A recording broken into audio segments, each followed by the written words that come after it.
எப்படி விகார்டோட டெம்ப்ளேட்டை சேஞ்ச் பண்ணுறதுன்னு பார்க்கலாம். இந்த இடத்துல விகார்ட் டெம்ப்ளேட்னு இருக்குது, அதை கிளிக் பண்ணோம் அப்படின்னா இங்கே வந்து 32 விர்ச்சுவல் டெம்ப்ளேட் இருக்குது. ஓகேங்களா, இதை வந்து டிஃபால்ட்டாகவே டிசைன் பண்ணியிருக்கோம். அதை நீங்கள் சூஸ் பண்ணாங்கன்னா மட்டும் போதும். இப்போ ஃபஸ்ட்டு டெம்ப்ளேட் இருக்குது, எந்தெந்த டெம்ப்ளேட் வேணும் அப்படிங்கிறத நீங்கள் பார்த்துட்டு அந்த டெம்ப்ளேட்டை நீங்கள் வந்து கிளிக் பண்ணிக்கலாம். இப்போ வந்து நான் டெவலப்பர் அப்படிங்கிறத வந்து நான் கிளிக் பண்ணிக்கிறேன். அவங்க ப்ரொஃபஷனுக்கு ஏற்ற மாதிரி டெம்ப்ளேட் இருக்கும், அதுக்கேற்ற மாதிரி நீங்கள் டெம்ப்ளேட்டை சூஸ் பண்ணிக்கலாம். இல்லை உங்களுக்கு பிடிச்ச டெம்ப்ளேட்டை கூட நீங்கள் கிளிக் பண்ணிக்கலாம். இப்போ நான் வந்து டெவலப்பர் அப்படிங்கிறத கிளிக் பண்ணிவிட்டு கீழே வந்து சேவ் கொடுக்குறேன்.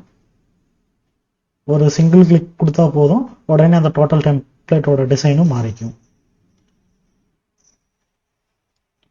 ஓகேங்களா, இப்போ அந்த டெம்ப்ளேட்டோட டிசைன் மாறிடுச்சு.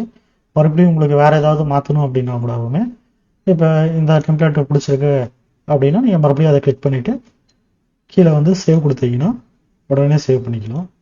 மறுபடியும் ரீலோட் பண்ணுறேன். ஓகேங்களா, இந்த மாதிரி வந்து நம்ம மாற்றிக்கலாம்.